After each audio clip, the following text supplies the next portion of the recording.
నాకు కాకరకాయ అంటే అంతగా ఎక్కదు గానీ అమ్మ చేసే గుత్తి కాకరకాయ కారం మాత్రం సూపర్ గా ఉంటుందండి.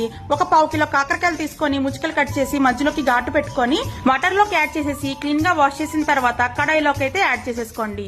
ఇప్పుడు ఈ కాకరకాయలు మునిగేదాకా నీళ్ళైతే పోసుకోవాలండి. 1/2 టీ స్పూన్ పసుపు, 1/2 టీ స్పూన్ ఉప్పు వేసి ఒక రెబ్బ చింతపండు వేస్తే కాకరకాయలోని చేదనేది ఇరుగుతుంది. బాగా ఉడికించుకొని తీసుకోవాలండి. ఇది ఉడికే లోపల మిక్సీ జార్ లోకి 2 స్పూన్లు కారము, 1 టీ స్పూన్ ఉప్పు, 1/2 టీ స్పూన్ జీలకర్ర వేసేసి 8 నుంచి 10 వెల్లుల్లిపాయ రెబ్బలు, గుప్పెడు ఎండు కొబ్బరి తురుమైతే వేసేసి బాగా మిక్సీ అయితే పట్టించుకోవాలండి. కాకరకాయలోకి స్టఫ్ చేయడానికి కారం అయితే రెడీ అయిపోయింది. కాకరకాయలు ఉడికాయండి. ఇప్పుడు ఇందులోకి కారం అయితే స్టఫ్ చేసుకోవాలి. అన్ని సిద్ధం చేసి ఉంచుకోండి. స్టవ్ వెలిగించి ప్యాన్ పెట్టుకొని సరిపడా ఆయిల్ వేసుకోండి. ఆయిల్ కాగిన తర్వాత కాకరకాయలను అయితే ఈ విధంగా పేర్చుకోండి. ఈ విధంగా బోత్ సైడ్స్ ఫ్లిప్ చేసుకుంటూ రోస్ట్ చేసుకోవాలండి. బాగా వేయించుకున్న తర్వాత మిగిలిన కారం కూడా పైన ఈ విధంగా యాడ్ చేసేసి బాగా రోస్ట్ చేసుకున్న తర్వాత కొత్తిమీరతో గార్నిష్ చేసుకుంటే ఎంతో రుచికరమైన కాకరకాయ కారం రెడీ.